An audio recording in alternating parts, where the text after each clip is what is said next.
А, може би самотата изигра голяма роля, да. Самотата и това да искам да избягам от реалността. Имах нужда да потърся някаква утеха и да се чувствам добре и сама. Да, всичко е наред, но в моя случай тяхната липса се усещаше. И не говорим само за родителска липса. По принцип имах такъв период, в който бях напълно сама. Или поне така се чувствах. Те не те подкрепиха, не те разбираха? Подкрепяха ме, просто това, че физически ги нямаше, си изигра роля. Нямаше ги физически, защото много работа? Много работа, да. Тоест при теб не е търсене на среда? А също и голяма любов изигра много хубава роля. Да. Влюбване? Влюбване и някои обстоятелства, които ни настигнаха така, че да не може да бъдем заедно. И аз трябваше да бъда там и трябваше да бъда много съсредоточена, много... Аз бях единственият човек, реално, на който можеха да разчитат за изцяло всичко свързано с мъжа, с който бях. И любовта, да. Любовта. И това, че останах сама. На колко години беше? На крехките 16. То не е дохрумване. То не ти хрумва да си вземеш. То е усещане. То е нещо да търсиш, нещо да намериш. Някои хора просто им се отразява дали в хазарт, дали в наркотици, дали в алкохол.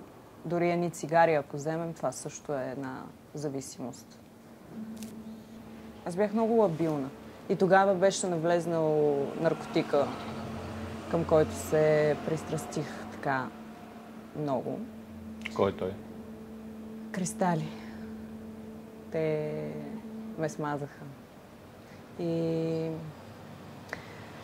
в началото всичко беше много хубаво. Бях в пъти по-концентрирана, бях в пъти всички тия хормони, които си набавяш, като допамин, като всички хубави чувства и емоции, бяха на лице благодарение на наркотик.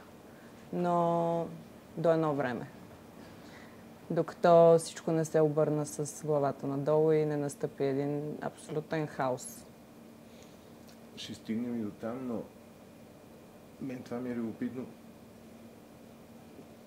Как стигна до кристалите? Защо? Разбрах за тях. Просто разбрах за тях от думи, така от хора заобикалящи. Просто разбрах за тях и реших, че това е нещото, от което се нуждая. Да, той Лъчо има предвид това, че средата винаги определя. Никой не посяга и с всички, с които сме говорили. Никой просто не посяга, не му идва с парашут тази идея. Да, това не е да някой ти влияе. Да, просто бях разбрала за този наркотик и бях си казала, че да, що не? Да не бъда по-мотивирана, по-нахъсана, Аз си мислех, че съм много по-вътре в нещата, отколкото изглеждало отстрани. Мен не би ми хрумнало да си взема кристали, защото не знам какво е. Тоест някой приятел ти каза много яко. Да, може да се каже. Може да се каже, да. Средата си влияе. Със сигурност. Вече такива хора не са от обкръжението ми, но явно тогава може да се каже, че средата си е повлияла.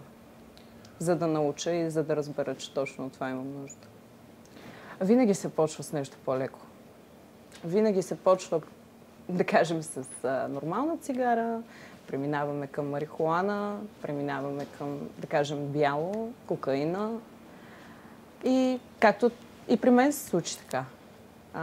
Първо с нормални цигари, марихуана, кокаин и стигаме до кристалите, където поеха целият контрол над мен тогава.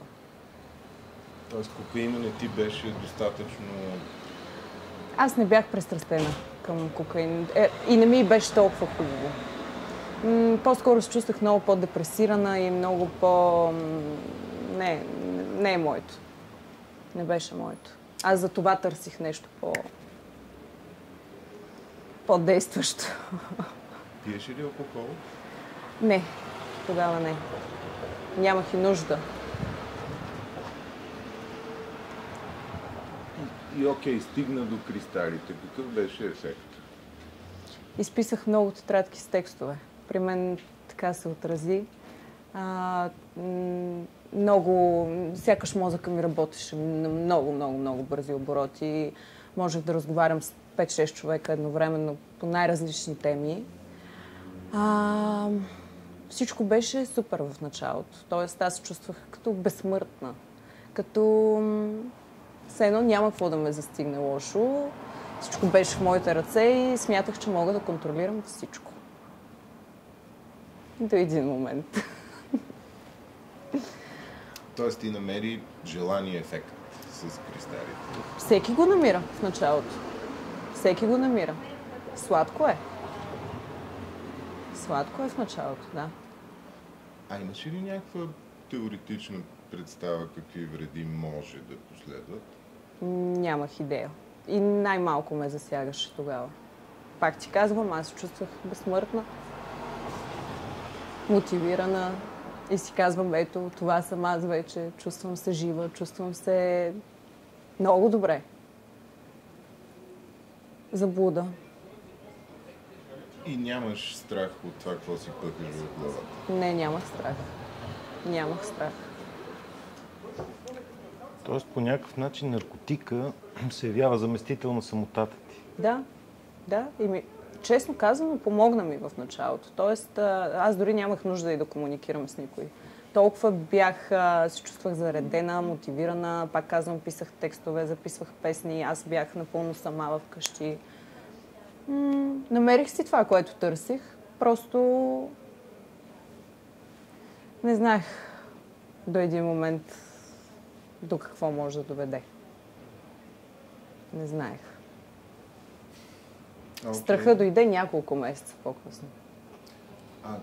Усети ли, т.е. кога усети, че имаш проблем?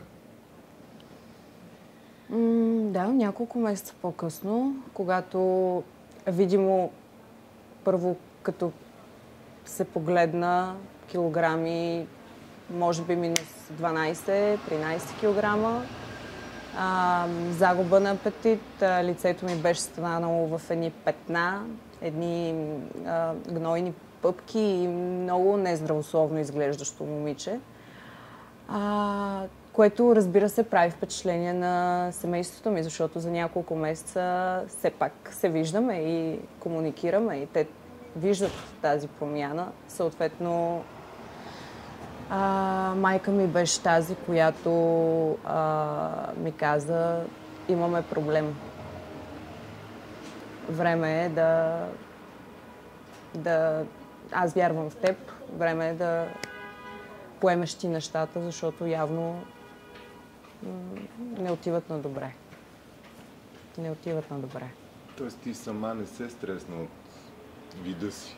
Не, то в един момент мозъкът ти е изпържен. То е все тая ти е как изглеждаш. Дори тогава съм си мислила, че изглеждам много добре. Слаба. Така, мислих си, че изглеждам добре, да. А сега, като си погледна снимки, аз се плаша. Това е много зловещо. Не правиш ли впечатление на твоята среда, да кажем, в училище? Не, нямаше училище тогава. Аз бях прекратила всичко. Загърбих абсолютно всичко заобикалящо се в реалния живот и исках просто да бъдем аз и наркотика. Нямах желание да комуникирам с който и да било. И винаги избягвах, когато се налагаше. Гледах да съм по-обрана и да не се забелязват много нещата, но то е неизбежно в един момент. Няма как да не се забележат. Всъщност, кристалите как се приемат? Могат да се приемат, мисля, че по няколко начина. Аз ги пушех. пушех ги. Може да се пушат и на фолио, може да се пушат и от кружки, фивки, както се наричат там. Не съм много запозната. Аз си ги правих по най-елементарния начин с кружка. Това е вещество, което се разтапя. То изглежда като лед. И то се разтапя и започваш да го пушиш. В един момент се не ми беше достатъчна дозата ми. И се търсих и още, защото в един момент спират, ти си отделил толкова много хормони и спира да ти действа.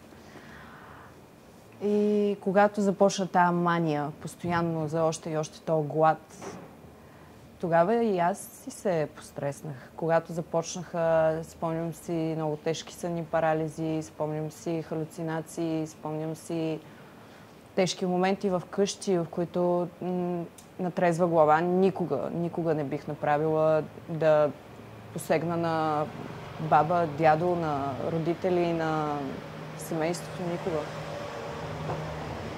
Да. Но някакси и това не те оплаши достатъчно. Не, това ме оплаши. Това беше вече към края. Към края се натрупаха много неща. Вече явно организма ми започна да крещи. Не да говори, направо си крещи за помощ. Правих много неща, които може би никога не бих. Примерно?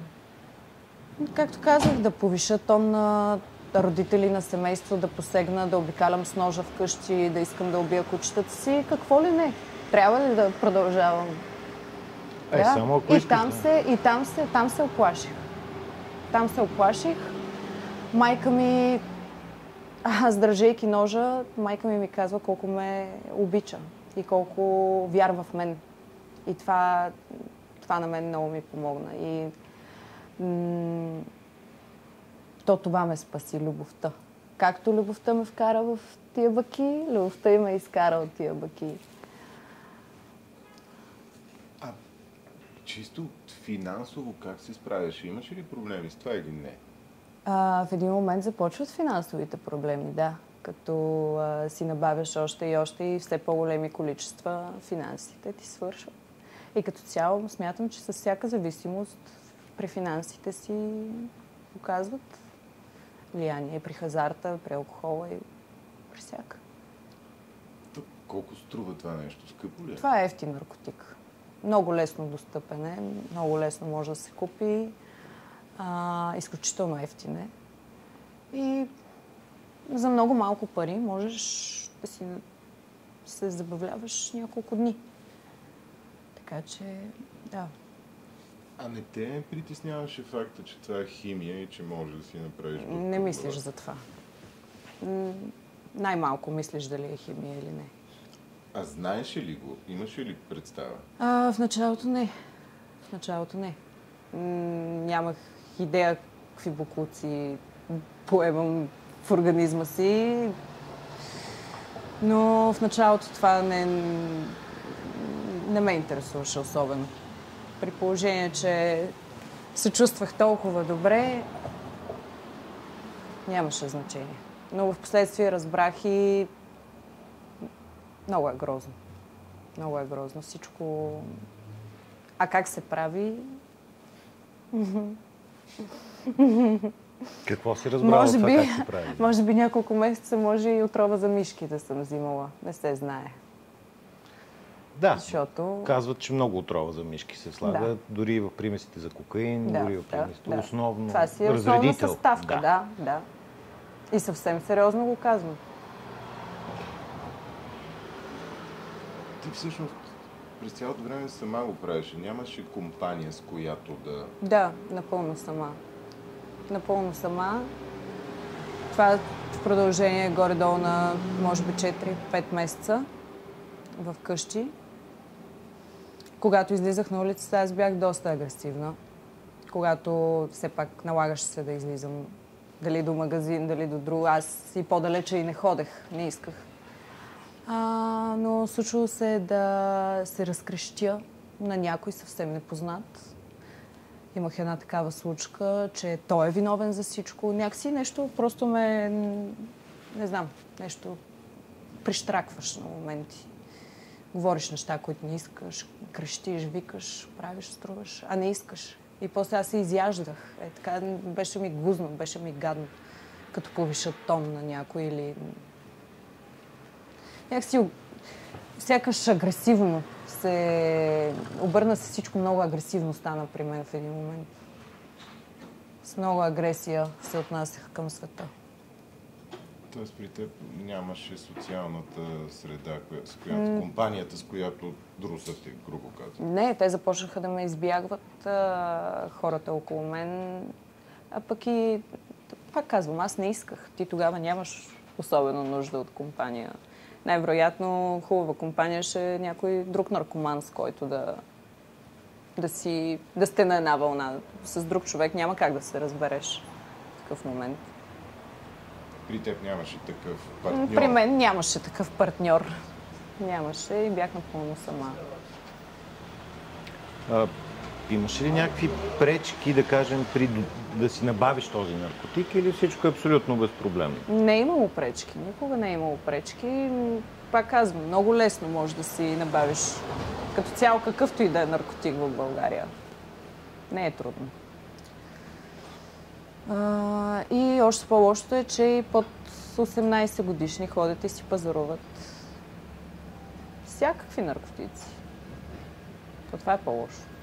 И ти си била на 16, да. безгрижно. И без никакъв проблем съм си взимала. Колко време продължи цялото това нещо?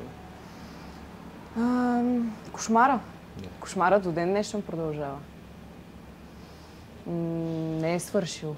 Но, да кажем, в ръцете на кристалите бях 5 месеца активна употреба и след това бях 1 месец в клиника и след това 3-4 месеца в къщи на много тежки хапчета, приспивателни, антидепресанти и всякакви. Трудно беше.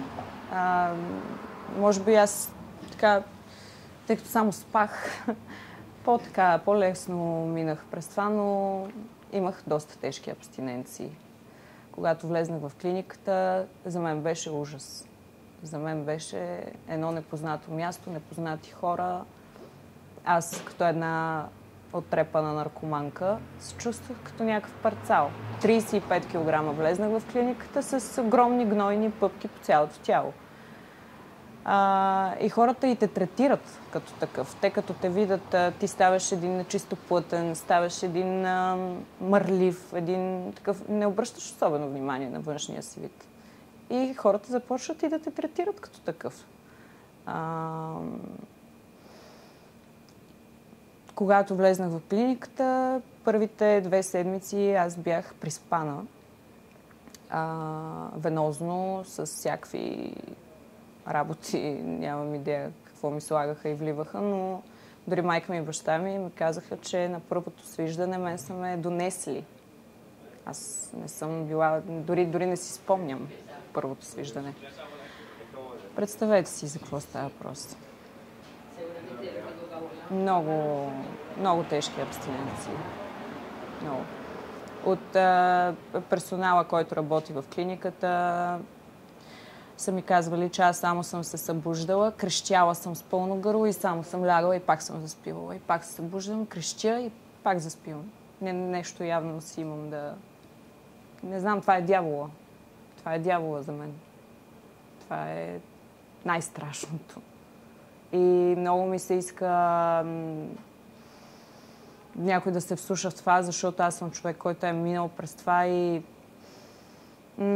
ако можех да върна времето назад, нямаше и да се замисля даже, нямаше и да си помисля. Защото той е ад, през който минах и то на такава крехка възраст, не мога да кажа, че не ми се отразява към днешна дата. Не мога да излъжа. Отразява се, да кажем, продължавам да имам паник атаки все още, продължавам да имам изпитвам паранои понякога, така че все едно някой те дебне, някой те следи. Това са неща от наркотиците. Това са неща от постоянната употреба. Изпитвам ужас, когато съм сред хора понякога, дори когато има твърде много хора около мен. Това са последствия, които трябва да се говорят, защото все пак са минали, да кажем, около 5-6 години, които аз продължавам да се боря. Да, това е. Най-долният момент е точно няколко дни преди да влезна в клиниката, когато с ножа стоях пред майка ми. Това не е ли най-зловещото нещо и направо акъла не ми го побира до ден днешен. Вярвайте ми. Направо понякога се шокирам и от себе си, и от моите действия тогава. Всеки ми беше виновен за всичко. Винаги имах проблем с всяка една персона около мен. Но това с майка ми най-много ме накара ме да се замисля и може би това беше постъпката, след която имах желание сама да влезна в клиника. Това беше най-срамното за мен. Ти ми спомена вчера, че и на себе си посегнала. Да. Имам един по-сериозен опит за самоубийство.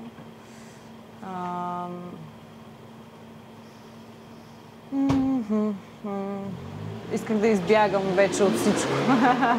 И успях да избягам от реалността.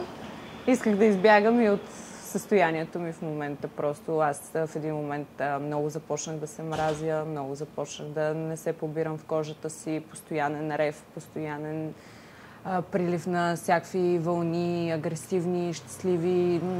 Вече в един момент беше настъпил някакъв абсолютен хаос в организма ми. И да.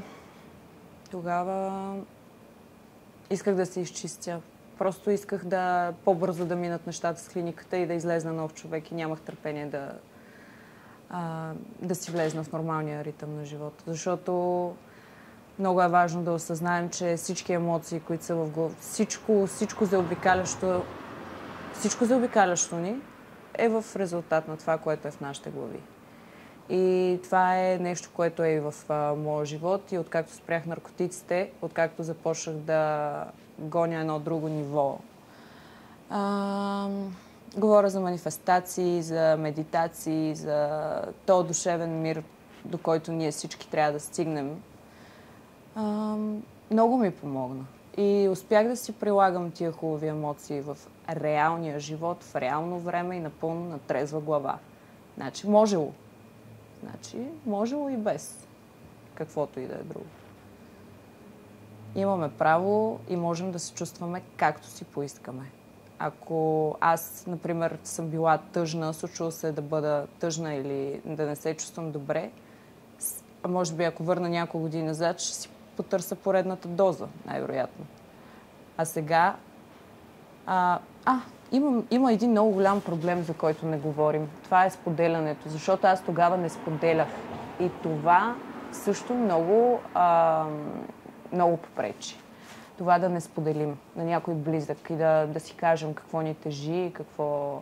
Аз знам и вярвам, че много хора омаловажават проблемите на друг, но както и сега, ако върна лентата назад, проблемите тогава сега ми се струват дребни, но тогава не са били толкова дребни, явно. Много е важно да споделяме.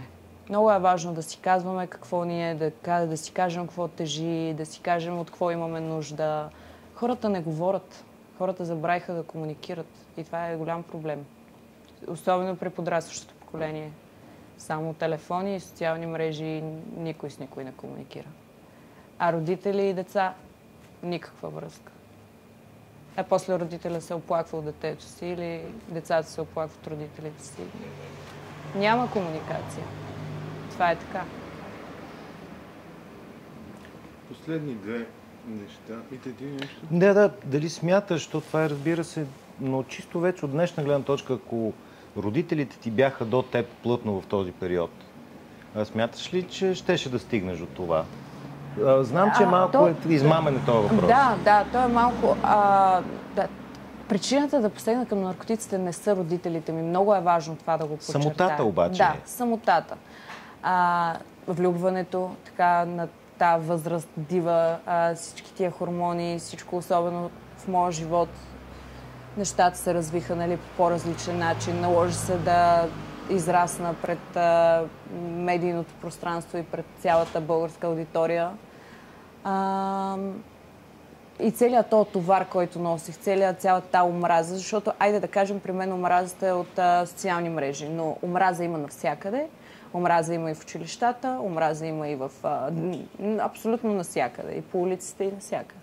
И много хора, когато са недооценени, когато са подигравани, когато са обсъждани, мразени, посочвани, то избива в едно или в друго. Винаги избива. Така че не е само родителите при мен. Може би щеше да има някаква важна част от всичко случващо се, но така е трябвало. Ето ме сега, помагам на който мога. Да. А как ти се отрази всичко това на работата? Извинявай, на кое? На работата, на професията. Прекратих всичко. Още тогава прекратих всичко. Не приемах участия. Музиката я правих само за мен. Тоест аз имам супер много папки с неиздавани песни от онзи ми период. Но така сериозно да се занимавам с музика и да работя, бях спряла. Нямах желание. Не исках да виждам хора. Исках да бъда само аз и поредната ми доза. Колко смешно. Как звучи? И последно, да не те мъчим повече, защото ти кажат, което е много хубаво, че кошмара продължава. Страх ли те е, че може пак някой ден да посегнеш, да се върнеш към това? Тази борба е всекидневна. Тя е постоянна. Ако някой си мисли, че ще влезне в клиника и за един месец с няколко венозни вливания ще излезе друг човек и няма да има никакви мисли за употреба на какво, или въобще за каквато и да е зависимост, жестоко се лъже. Ето ме, тук 5-6 години по-късно продължавам да се боря. Защото средата, която ни заобикаля и всичко, особено в България, знаете, има много хора, които употребяват. Случвало се да попадам в такива компании, случвало се да дори с кристали и така нататък, но въпреки това волята идва тук. Волята идва тук и аз много пъти нарочно си я изпробвам. И нарочно се предизвиквам така да видя дали ще устоя. Но успявам. Продължава да те човек. Да, продължава. Но това е. Има си последствия всякакви. Но няма да се върна там със сигурност, ако това питаш. Не. Гнусно е. Да, той пита. То е гнусно. То е гнусно. Не знам доколко има правилен съвет за някакъв израстващ човек, който е сега на тази възраст, която ти си започна. Дали може нещо да му се каже смислено, така че да не тръгва по този път, защото той е масово изложен днешния подрастващ на такова нещо. На това изпитание би го нарекал. Можем ли нещо да му кажем смислено или не? Какво можем да кажем? Да не звучи толкова кринч. Да, Емоциите са по-хубави на трезво. Със сигурност.